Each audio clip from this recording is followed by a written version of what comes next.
Hello and welcome to Eklavya career institute video lecture. आज हम फिर से बीएससी बीएचयू एंट्रेंस और जेई मेन के लिए या अदर यूनिवर्सिटीज़ की बीएससी एंट्रेंस एग्ज़ाम के लिए important question series for mathematics का ये 5वां वीडियो लेक्चर लेकर के आए हैं। अब तक जो 4 लेक्चर हम लोगों ने देखा था, जो 4 सीरीज का जो 4 पार्ट हमने देखा है, उनमें 2 पार्ट था जो important question from binomial theorem था और 2 पार्ट ऐसा है जो इम्पोर्टेंट क्वेश्चन फ्रॉम सर्कल था। जो ये 5वां हम लोग वीडियो देखने जा रहे हैं या जो 5वां ये मैं लेकर के आपको सीरीज का 5वां पार्ट लेकर के आया हूँ, ये पैराबोला के इम्पोर्टेंट क्वेश्चन का होगा। और ये भी जितना भी क्वेश्चन होगा या तो previous years of JEE Main होगा या फिर previous year of BHU BSc entrance exam का होगा।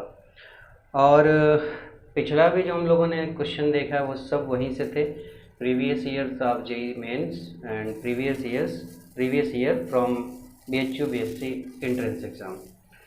तो ये सीरीज आपके लिए हेल्पफुल होगी, ये मुझे मालूम है, और आपको पसंद भी आ रही होगी, ये भी मैं जानता हूँ। अगर आपको इस सीरीज के लिए कोई डाउट हो या इसके लिए कोई सजेशन हो, कोई सुझाव हो, तो आप ज़रूर बताइए कमेंट सेक्शन में। और पसंद आ रही है तो आप इसको शेयर कीजिए, लाइक कीजिए और उन लोगों के पास पहुंचाइए जिनको इसकी ज़रूरत है। जो लोग बीएचयू बीएससी एंट्रेंस की या अदर यूनिवर्सिटीज़ के बीएससी एंट्रेंस की तैयारी कर रहे हैं या जेईई मेन की तैयारी कर रहे हैं, उनको मैथमेटिक्स के कुछ इम्पोर्टेंट क्वेश्चन का एक अच्छा सा वीडियो मिल जाएगा। एक कह सकते हैं कि एक ज़ख़ीरा मिल जाएगा, एक जगह अच्छे क्वेश्चन का पूरा संपूर्ण एक लिस्ट मिल जाएगी, प्लेलिस्ट मिल जाएगी, और वो इससे फ़ायदा उठा सकते हैं, इससे उनको फ़ायदा मिलेगा और इससे हमारे चैनल की भी थोड़ी मदद हो जाएगी। आपके शेयर करने से या आपके दूसरों तक पहुंचाने से हमको भी फ़ायदा है और उन लोगों को भी फ़ायदा मिलेगा जो इसकी जिनको सख्त ज़रूरत है, उनको भी फ़ायदा मिलेगा और हमारे चैनल का भी फ़ायदा मिल जाएगा। तो हम प्रारंभ करते हैं, स्टार्ट करते हैं पैराबोला का पहला question. And now the first question is, if parametric equation of a curve is x equal to t square plus t plus 1 and y equal to t square minus t plus 1, the curve is. ये किसी curve का parametric equation दिया होता है। Parametric equation क्या होता है? Parametric equation का मतलब ऐसा इक्वेशन जिसमें अलजेब्रिक इक्वेशन के जो वेरिएबल होते हैं x और y, उसको किसी थर्ड वेरिएबल से रिलेट करा दिया जाता है। जैसे x और y को रिलेट कराया गया t से, तो ये पैरामीट्रिक इक्वेशन हो गया। तो पैरामीट्रिक इक्वेशन दिया गया, हमें पता करना किसका है, पेयर ऑफ लाइन का, पैराबोला का, एलिप्स का या फिर हाइपरबोला का। तो हमें क्या करना होता है, हमें पहले एक इक्वेशन बनाना होगा। वो इक्वेशन जो प्योरली x और y में हो, t को हमें एलिमिनेट करना होगा। पहला काम, हम t को एलिमिनेट करेंगे। जब t एलिमिनेट हो जाएगा तब उसके बाद देखेंगे कि वो पेयर ऑफ लाइन है या पैराबोला है या एलिप्स है या फिर हाइपरबोला है। उसके लिए अलग अलग कंडीशन होगी। तो एक कंडीशन हम चेक करेंगे और उसके बाद डिसाइड कर लेंगे कि क्या है। तो देखिए, सबसे पहले हमारे पास x इक्वल टू है T square plus t plus 1 और y इक्वल टू है T square minus t plus 1। तो हम इसको क्या करते हैं, सब्ट्रैक्ट कर देते हैं दोनों को। पहले सब्ट्रैक्ट करने पर यहाँ पे x माइनस वाई मिलेगा और यहाँ पे टी स्क्वायर से टी स्क्वायर कैंसिल हो जाएगा, 1 से 1 कैंसिल होगा, t प्लस टी 2t मिलेगा। तो यहाँ से x minus y equal to हमें 2t मिला। तो मैं t की वैल्यू अगर निकालना चाहूँ तो x माइनस वाई अपॉन 2 लिख सकता हूँ, t की वैल्यू। अब t की वैल्यू जो आई है वो इन दोनों में से किसी एक में हम रख देंगे तो पूरी तरीके से t गायब हो जाएगा। तो हम पहला ले लेते हैं, x equal to t square plus t plus 1। यहाँ पे t की वैल्यू रख देता हूँ 1/2 x minus y, t square है तो स्क्वायर देखिएगा, फिर t है, फिर 1/2 x माइनस वाई और प्लस 1। तो ये x इक्वल टू हमें मिला 1/4 x square plus y square minus x y 2 के साथ और प्लस 1/2 एक्स माइनस वाई प्लस 1।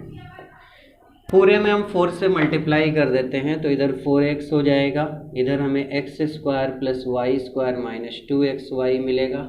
इसमें 4 से मल्टीप्लाई होगा तो 2 times x minus y plus 4 से मल्टीप्लाई क्यों किया गया, ताकि डिनोमिनेटर हट जाए।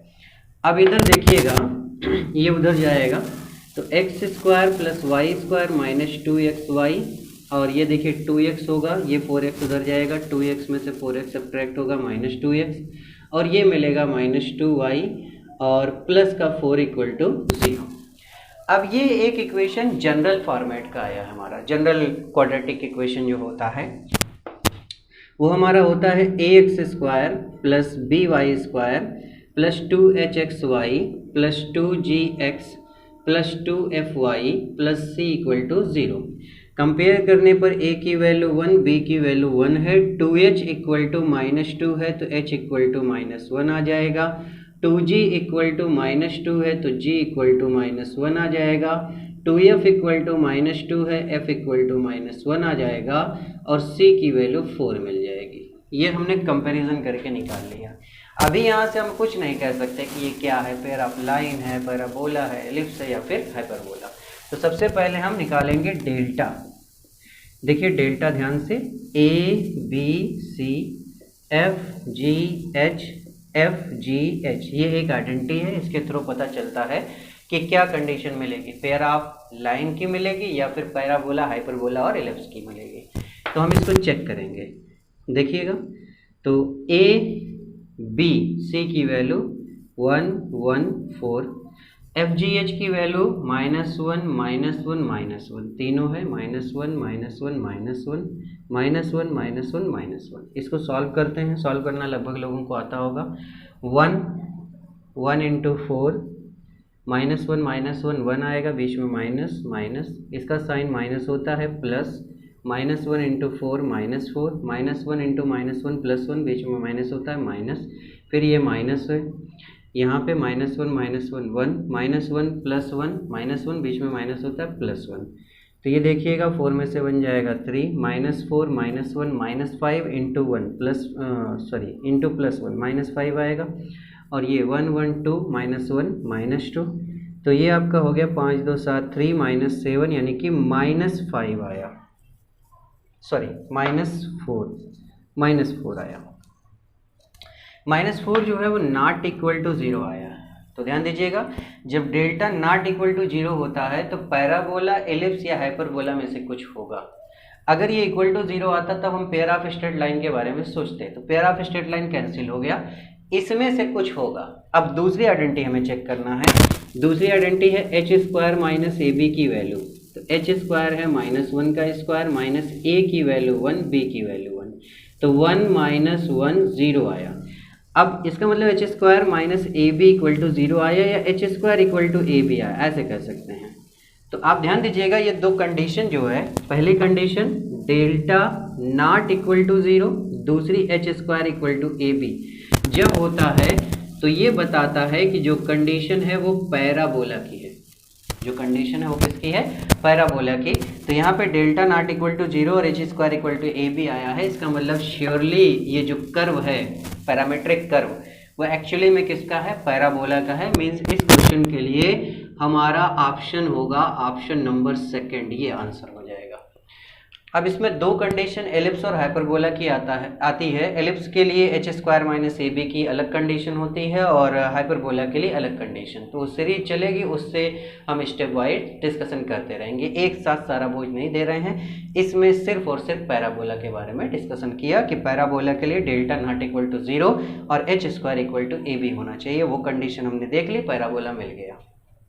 Now the second question is, if line x minus 1 equal to 0 is directrix for the parabola y square minus kx plus 8 equal to 0, then value of k is, first option 1/8, second is 8, third is 4 and fourth is 1/4। मतलब ये है कि ये line इस parabola के लिए directrix का काम करती है। Then we have to find value of k। अच्छा देखिएगा, y square minus k x plus 8 equal to 0, y का स्क्वायर है मतलब y square equal to 4ax या y square equal to -4ax का मॉडल मिल सकता है। तो हम देखते हैं वाई स्क्वायर इक्वल टू हो जाएगा के एक्स माइनस 8। यहाँ से हम वाई स्क्वायर इक्वल टू के कॉमन लेंगे, एक्स माइनस 8 बाई के, मतलब मॉडल हमें मिल रहा है y square equal to 4ax का, Y square equal to 4ax का।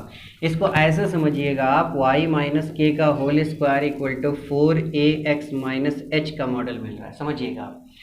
तो अगर ये मॉडल मिल रहा है तो वाई स्क्वायर बराबर 4ax जो है वो कुछ इस तरह का होता है, ओपनिंग राइट वर्ड डायरेक्शन होती है। ध्यान दीजिएगा, एक रफ डायग्राम में बना रहा हूँ, एग्जैक्टली ये नहीं है, रफ डायग्राम है। इधर खुलता है और डायरेक्ट्रिक्स इधर, उसके जस्ट पीछे जितनी डिस्टेंस पर वर्टेक्स से जितनी डिस्टेंस पर फोकस होता है पीछे, उतनी ही डिस्टेंस पर डायरेक्ट्रिक्स होती है। तो डायरेक्ट्रिक्स हमारे पास दी गई है x-1। ध्यान दीजिएगा, डायरेक्ट्रिक्स x-1 उन्होंने दी है, उन्होंने डायरेक्ट्रिक्स हमें दे रखी है x-1 इक्वल टू 0, और हम डायरेक्ट्रिक्स निकालते हैं, फिर दोनों सेम हो जाएंगे। तो डायरेक्ट्रिक्स निकालने के लिए पहले 4a कंपेयर करते हैं हम इसको। 4a की जगह पे k है, तो इसका मतलब a की वैल्यू हो जाएगी k/4।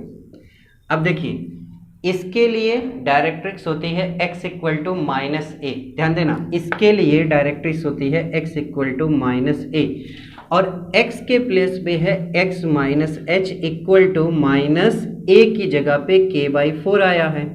अब x माइनस एच को आप ओरिजिनल इक्वेशन में देखें तो x माइनस 8/k है, इक्वल टू माइनस k/4। ये हमारी डायरेक्ट्रिक्स आई। उनकी डायरेक्ट्रिक्स x-1 इक्वल टू 0 है, दोनों एक ही इक्वेशन के लिए हैं। यहाँ से आप x की वैल्यू 1 निकाल पाएंगे, और वो वैल्यू उठा करके आप यहाँ रख दीजिए। 1 minus 8/k equal to minus k/4। Solve करेंगे इसको आराम से, k minus 8/k equal to minus k/4। Solve करेंगे 4k minus 32 equal to minus k square. ये आएगा k square plus 4k minus 32 equal to 0। Quadratic equation है, factorise करेंगे, 4 8 जा 32, 8 में से 4 जाएगा 4। इसका मतलब k प्लस 8 एक ब्रैकेट में, अगले में k माइनस 4 इक्वल टू 0। तो k की वैल्यू माइनस 8 और k की वैल्यू 4, दो वैल्यू आ रही है हमारे हिसाब से। अब माइनस 8 इस ऑप्शन के अंदर नहीं है, प्लस 4 ऑप्शन के अंदर है, इसका मतलब इसके लिए ऑप्शन हो जाएगा ऑप्शन नंबर 3। ऑप्शन नंबर 3 ये कैंसिल हो गया, ये आंसर है ऑप्शन नंबर 3 इसके लिए सही है। एक बार फिर से रिपीट करता हूँ। पहला पैराबोला का स्टैंडर्ड मॉडल हमने सेट किया। Model y square equal to 4ax से मिल रहा था, लेकिन चूंकि x की जगह पे x माइनस k/8 है, इसलिए हमने इसको जो वर्टेक्स है उसको रिप्लेस करके h और k पर ले जा करके सेट करना पड़ा। तो y माइनस के का whole square equal to 4ax minus h से हमने कंपेयर किया। x माइनस एच की जगह पे x माइनस k/8/k है, ध्यान रखना है। कंपेयर करने पर 4a की वैल्यू k है, तो यहाँ से a की वैल्यू k/4। इस मॉडल के लिए, स्टैंडर्ड मॉडल के लिए हमारा डायरेक्ट्रिक्स ये जो लिखा है ये डायरेक्ट्रिक्स है। Directrix x equal to minus a होता है। x की वैल्यू x माइनस एच है, और x minus H x minus 8/k है, तो x माइनस 8/k x की जगह पे इक्वल टू a की वैल्यू हमें मिली थी k/4, तो हमने यहाँ पे रख दिया माइनस k/4। सॉल्व कर रहे हैं इसको, कैसे सॉल्व कर रहे हैं, जो ओरिजिनल डायरेक्ट्रिक्स है वहाँ से x की वैल्यू मिल रही है, वो उठा करके हमने यहाँ पे रख दिया। इक्वेशन बना, सॉल्व किया, दो वैल्यू माइनस 8 और 4 आई। माइनस 8 ऑप्शन में नहीं है, तो 4 हमारा राइट ऑप्शन है। And now the question number 3 is equation of directrix of parabola y square plus 4y plus 4x plus 2 equal to 0 is। Directrix का इक्वेशन हमें निकालना है। अभी हमने थोड़ी देर पहले डायरेक्ट्रिक्स का इक्वेशन निकाला है, बिल्कुल वैसे ही है, बहुत ही आसान सा क्वेश्चन है। Y square plus 4y plus 4x plus 2 equal to 0। अब देखिए y में क्वाड्रेटिक बन पाएगा, तो क्वाड्रेटिक सेट कर लेते हैं, परफेक्ट स्क्वायर बना लेते हैं, कंप्लीटिंग स्क्वायर। तो यहाँ पे 4y है, इसको 2 इंटू 2y लिखेंगे, तो 2 का स्क्वायर यानी कि 4 हमें ऐड और सब्ट्रैक्ट करना पड़ेगा। तो मैं इसको जल्दी से सेट करता हूँ, इसको ऐसे लिखता हूँ मैं, और यहाँ पे 2 का स्क्वायर ऐड और 2 का स्क्वायर सब्ट्रैक्ट इक्वल टू 0। इसको और इसको कंबाइन करके y प्लस 2 का होल स्क्वायर लिख दिया, और बाकी जो बच रहा है 4x कॉपी किया, 2 बचा, 2 का स्क्वायर माइनस 4 इक्वल टू 0। तो y प्लस 2 का whole square plus 4x minus 2 equal to 0 मिल गया। इसको y+2 का whole square equal to -4x+2 लिखेंगे। तो y+2 का होल स्क्वायर माइनस कॉमन लेने पर -4x -1/2 बच जाएगा। ये हमारा मॉडल बन गया। और आप क्लियरली देखिए तो ये y² इक्वल टू -4ax का मॉडल है, या y माइनस के का whole square equal to -4ax -h exactly इससे मैच कर रहा है। कंपेयर करेंगे -4a इक्वल टू -4, तो a की वैल्यू 1 आ जाएगी। अब आप देखिए इस मॉडल के लिए डायरेक्ट्रिक्स क्या होती है। इस मॉडल के लिए आपको याद होगा directrix x equal to -a होती है, sorry x equal to +a होती है। इसके लिए -4ax के लिए x इक्वल टू +a होती है, और x की जगह पे है x -1/2। कैपिटल X से ध्यान रखिएगा, कैपिटल X की जगह पे x -h, और x -h है हमारा x -1/2 इक्वल टू a की वैल्यू 1 आई है, 1 लिख देंगे। तो x इक्वल टू 1/2 + 1 होगा, इसको x इक्वल टू 3/2 लिख सकते हैं, और x इक्वल टू 3/2 है हमारा ऑप्शन नंबर 4।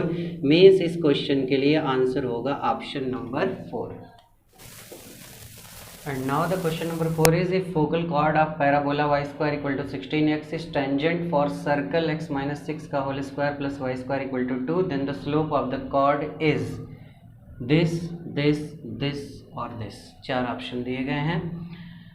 तो हमें कहा क्या गया है पहले वो समझते हैं। फोकल कॉर्ड का मतलब कोई कॉर्ड हो जो फोकस से जाती है। मैं एक रफ डायग्राम अगर मैं बनाना चाहूँ तो ये सपोज करिए हमारा पैराबोला है, वैसे इसका मॉडल यही होगा, और ये फोकस है जिसको यस कहा जाता है, ओरिजिन मान लो, पॉइंट DM है, ये हमारा डायरेक्ट्रिक्स हो गया। ये फोकस से जा रही है कोई कॉर्ड, ऐसे जा रही है, और यहाँ पे कोई आ गया सर्कल, ये कॉर्ड इस सर्कल के लिए टेंजेंट टच करते हुए जा रही है, टेंजेंट है। तो हमें पता करना है कि ये जो कॉर्ड है इसकी स्लोप क्या है, इस कॉर्ड की स्लोप। कॉर्ड जा कहाँ से रही है, फोकस से जा रही है, फोकस से जा रही है, और हमें क्या पता करना है, इसकी स्लोप पता करनी है। जैसे लाइन की स्लोप होती है ना, बिना स्लोप के लाइन हम बना ही नहीं सकते, तो स्लोप क्या होगी ये पता करना है।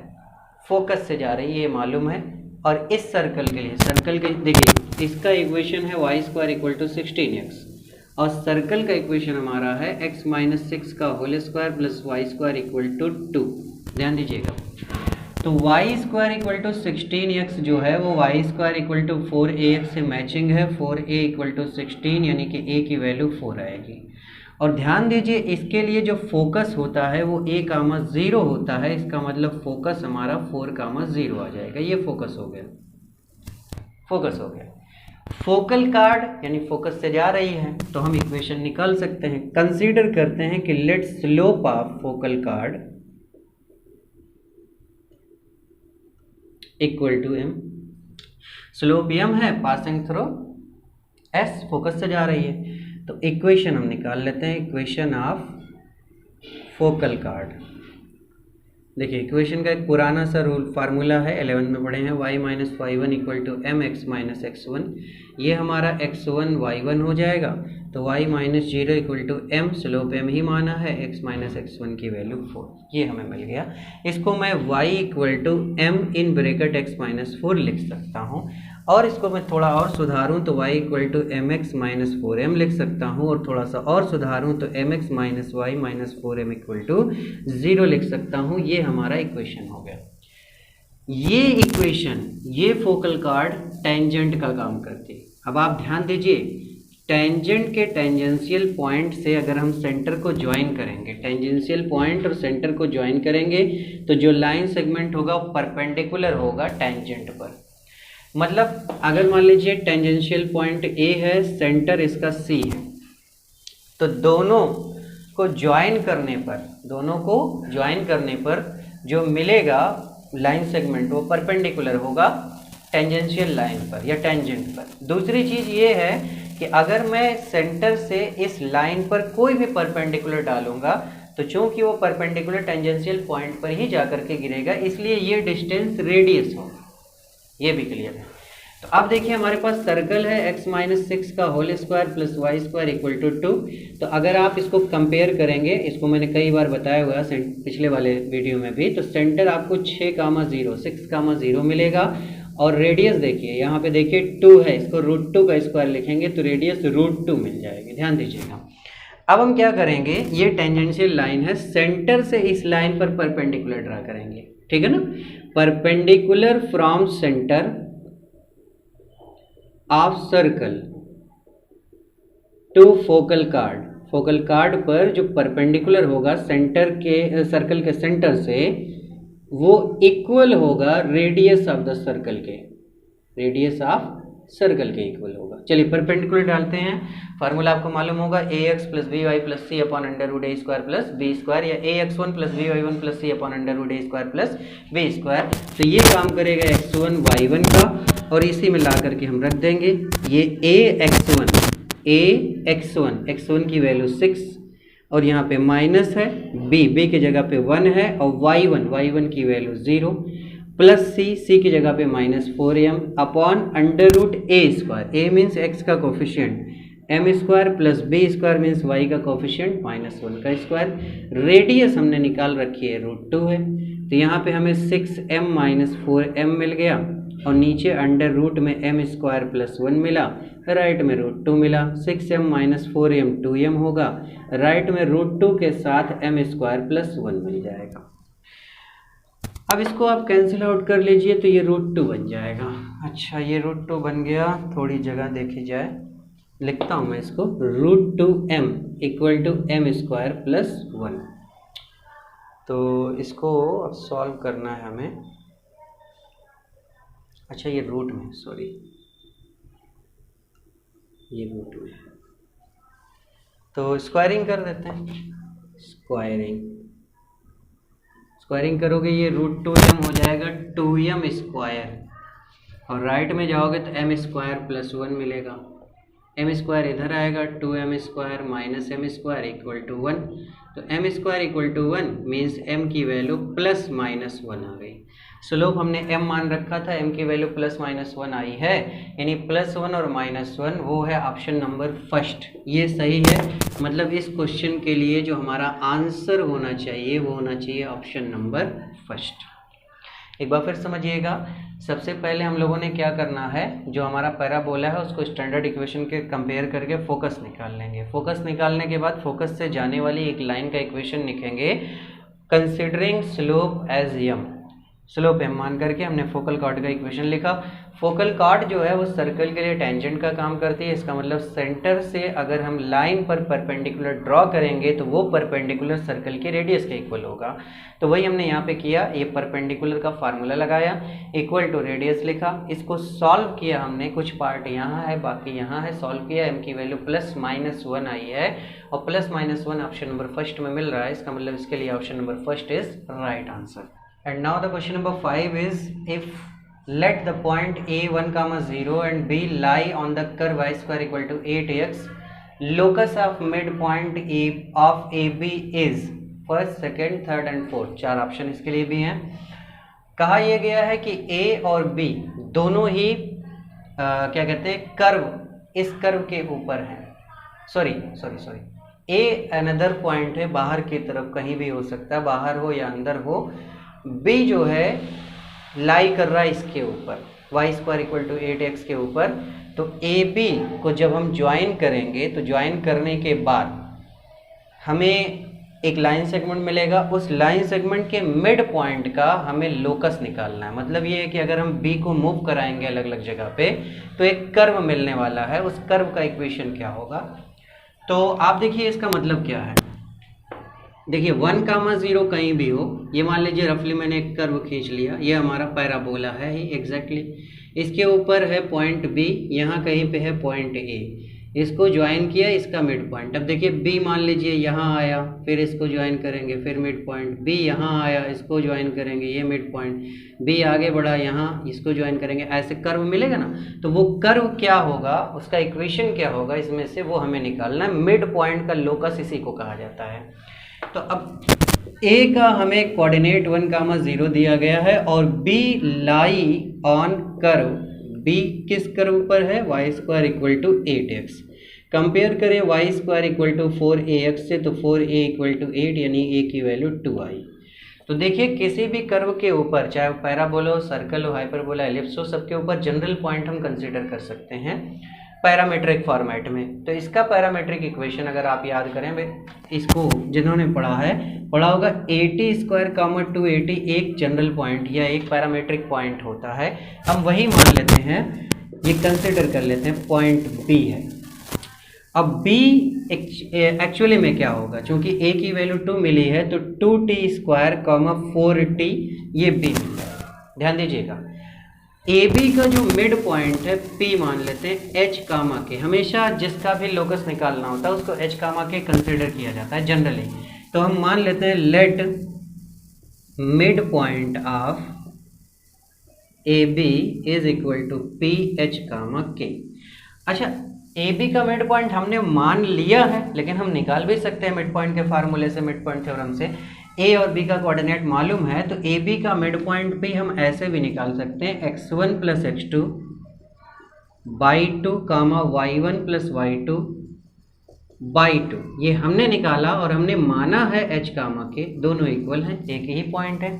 कंपेयर करते हैं, फर्स्ट कोऑर्डिनेट के इक्वल, सेकंड वाला सेकंड के इक्वल, तो 1 plus 2t square upon 2 equal हो जाएगा h के, और 4t अपॉन 2 इक्वल हो जाएगा k के। इसको 2 2 ज़ा 4 यानी कि 2t इक्वल टू k कह सकते हैं। तो यहाँ से t की वैल्यू k बाई 2 आ गई। यही सबसे आसान काम है। t की वैल्यू जब निकल गई हम इसमें ला के रख देंगे। 1 प्लस 2 इंटू टी की वैल्यू k बाई 2 का होल स्क्वायर मैंने लिखा, और ध्यान दीजिएगा 2 इधर मल्टीप्लाई कर दिया, 2h हो गया। तो 1 प्लस 2 इंटू के स्क्वायर बाई 4 होगा, 2 2 ज़ा 4 हो जाएगा, इधर 2h है, अपॉन 1 मान करके cross multiply, 2 plus k square upon 2 equal to 2h होगा। तो इसको 2 plus k square equal to 4h लिख सकता हूँ। ये के स्क्वायर माइनस 4h प्लस 2 इक्वल टू 0 होगा। अब लोकस लिखेंगे। बहुत लोग पढ़े होंगे लोकस में क्या किया जाता है, लास्ट में h और k में जब क्वेश्चन आ जाता है तो h के प्लेस पे x और k के प्लेस पे y, तो ये हो जाएगा y square minus 4x plus 2 equal to 0। ये है हमारा locus of mid point of A B, जहां पर b जो है वो लाई करता है कर्व के ऊपर यानी पैराबोला के ऊपर, और a कहीं आउटसाइड में या इनसाइड में कहीं भी हो सकता है। मैंने चेक नहीं किया, वैसे चेक करने का तरीका भी है, लेकिन मैंने रफ डायग्राम, क्योंकि मुझे क्वेश्चन सॉल्व करना है, उस पर फोकस नहीं करना है कि a कहाँ पे है, इसलिए मैंने उस पर फोकस नहीं किया, सीधा इक्वेशन निकाल दी और equation y square minus 4x plus 2 आया। मीन्स इसके लिए ऑप्शन नंबर 3 करेक्ट है। आंसर होगा option number 3 for the question number 5। अब एक और चीज मैं इसको बीच में काफी तेजी से सॉल्व करते चला गया, मैं समझा देता हूं। मिड पॉइंट हमने निकाला, मिड पॉइंट हमने माना था, दोनों को इक्वल किया। हम एक्चुअली में करना क्या चाह रहे थे, ये वेरिएबल t हमने खुद लिया था, तो हमें इसी t को रिमूव करना है और रिमूव करके पूरा इक्वेशन बनाना है h और k में। और लोकस जब h और k में आ जाता है तो लोकस जब लिखना होता है तो लोकस के लिए h को रिप्लेस कर दिया जाता है x से और k को रिप्लेस किया जाता है y से। वही काम यहाँ पे किया गया है लास्ट में। बहुत ही आसान सा क्वेश्चन था।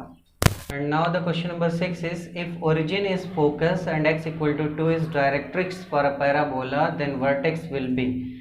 आपको बताया गया है कि फोकस जो है वो ओरिजिन है 0,0 और डायरेक्ट्रिक्स x इक्वल टू 2। आपको सिर्फ बताना है वर्टेक्स का कोऑर्डिनेट। बहुत ही आसान, सबसे आसान क्वेश्चन अब तक का है। देखिएगा एक सिंपल सा डायग्राम हम ड्रा करते हैं और आंसर लेते हैं आप। देखिए ये काम करता है फोकस का ओरिजिन, और डायरेक्ट्रिक्स है x इक्वल टू 2 1 2, ये डायरेक्ट्रिक्स है। अब अगर ये डायरेक्ट्रिक्स है और ये फोकस है, तो फोकस हमेशा कर्व के अंदर होता है, तो मतलब कर्व इधर की तरफ खुलने वाला है। एक बात, इक्वेशन हमसे पूछा नहीं तो इक्वेशन भी निकल जाता। फोकस हमें वर्टेक्स निकालना। वर्टेक्स क्या होता है, ध्यान रखना, वर्टेक्स क्या होता है, वर्टेक्स फोकस और डायरेक्ट्रिक्स के बिल्कुल बीच का पॉइंट होता है। डायरेक्ट्रिक्स और जो एक्सिस हमारा होता है मेन एक्सिस, ये मेन एक्सिस होता है। मेन एक्सिस और डायरेक्ट्रिक्स का जहां पर इंटरसेक्शन होता है उस पॉइंट और फोकस के बिल्कुल बीच का पॉइंट जो है वो वर्टेक्स होता है। आपको ये भी पढ़ा होगा आपने कि वर्टेक्स से फोकस की जितनी डिस्टेंस होती है पीछे उतनी ही डिस्टेंस पर डायरेक्ट्रिक्स होता है। तो यही हमारा होगा वर्टेक्स, बीच का पॉइंट। अब अगर ये 2 है तो ये 1 होगा, इसका मतलब 1,0 मिलेगा। तो 1,0 ऑप्शन नंबर 4 है, इसका मतलब इसका आंसर हो जाएगा ऑप्शन नंबर 4। Simple question.